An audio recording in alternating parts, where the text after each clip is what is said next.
So, not seconds after I had originally created my meme-filled video, I was exporting it, and Windows Movie Maker decided to crash. So, you're getting a shitty still image of this convo I had with Canon Smack. I've also lost some footage, so things are going to be kinda jumpy. It's also going to be the best narration since I'm using my snowball in my windy ass room on my creaky chair. So at this point, I've only installed it into my computer. Me booting into Windows, I was noticing it first booted to my 900p monitor. It did not even try to register my 1080p monitor. I also now noticed that it's in the wrong resolution as it's way too big. You see me signing in, the font's too big, the logo's too big. So what you're currently looking at is my 900p monitor, that is my 1080p monitor. I do have both of them hooked up, so as you can see here, normally my icons are very snappy, it just loads basically instantaneously, but it is having a very hard time rendering even just the icons on my dashboard. Coming up is another example of the incorrect resolution scaling in the Windows menu here. If you notice the display, not correct. This is a 900p monitor. It's only reading 768. As you'll also see here, multiple displays is not picking up my MX279. I chalked this up mostly to a driver issue, updating Steam. One weird quirk, while I was reopening GeForce Experience for the first time, I hadn't opened it in a while, so I was updating it, but I thought it was weird that my live wallpapers were gone. You'll see an example of this later in the video, as I'm too lazy to actually edit into this point. So I have the additional 6-pin power version from Gigabyte, which has a base clock of 1392 and a boost clock of 1506, which is also pretty misleading due to how much juice you can actually push into this thing.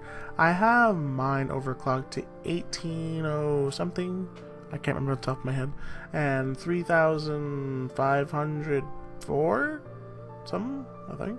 I don't know. I cranked up the settings in For Honor just to show you what its max boost clock would be.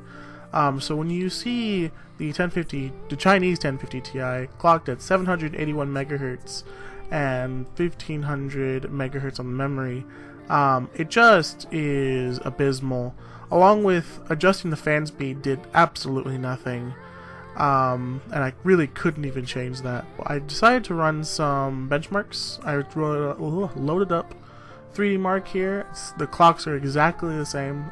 Wasn't sure if it was safe to overclock, but one 3D Mark loaded up, as you can see, it immediately crashed, and the only thing actually working was my cursor.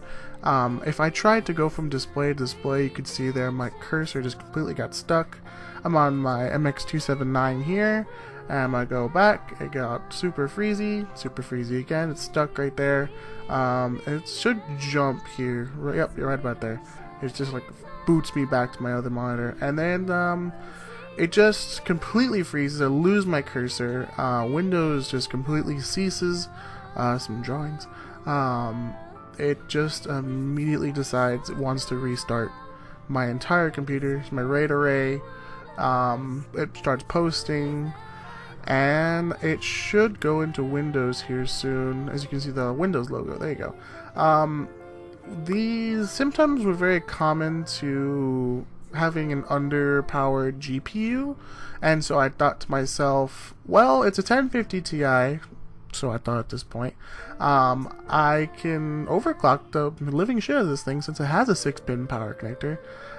So I overclock it pretty high, as you can see there in GPU-Z. I'm loading up Firestrike normal.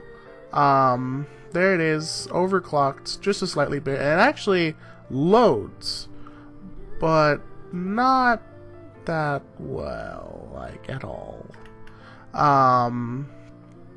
It just was abysmal. Frame times were way too high. Look at those things.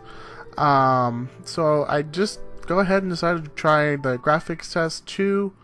15 FPS on the loading screen, you know, that's just not well. It freaks out on me, crashes, breaks my afterburner, fixes itself. This thing is just not going well at all, and then immediately crashes out of the 3D Mark. fire strike test. Alright, so maybe synthetic benchmarks are a little too much for this thing. So I decided to throw up some, you know, fucking OSU. Anything can run OSU. Intel HD graphics can run OSU. This is actually a still image of the photo I sent the other day. Actually, not like the other day, it was like 2 days ago. Of this recording. It ran well. Frame times were, again, a little high at around 4 milliseconds, when normally on my 1050 Ti it runs right at about 1 millisecond. I had footage of said this, but Windows Movie Maker crashed. So you're not getting a fucking still image, fuck you. Chinese 1050 Ti ran about 240 FPS, and I thought this was okay until I ran it on my 1050 Ti, and it ran at 750 FPS average. So I decided to load up an equally easy game to run. It is in 3D, so I thought maybe it should run decently well. You know, only the test.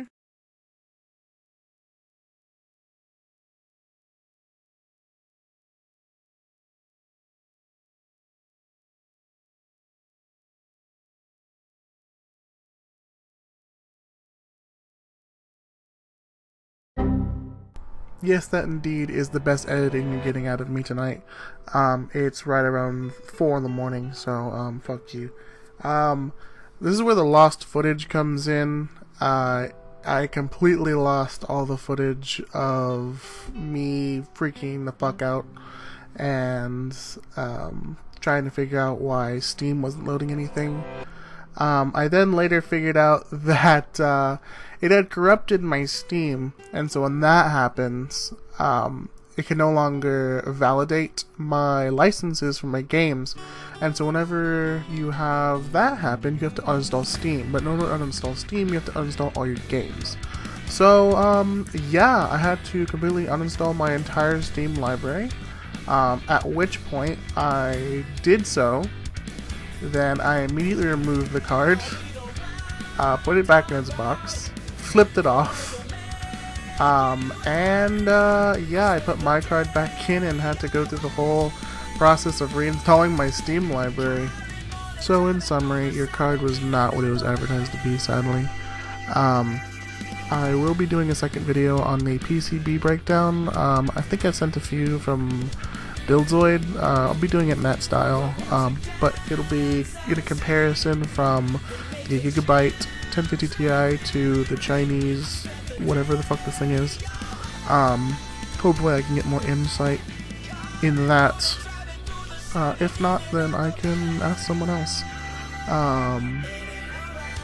Sorry, Jay, but you got screwed, man.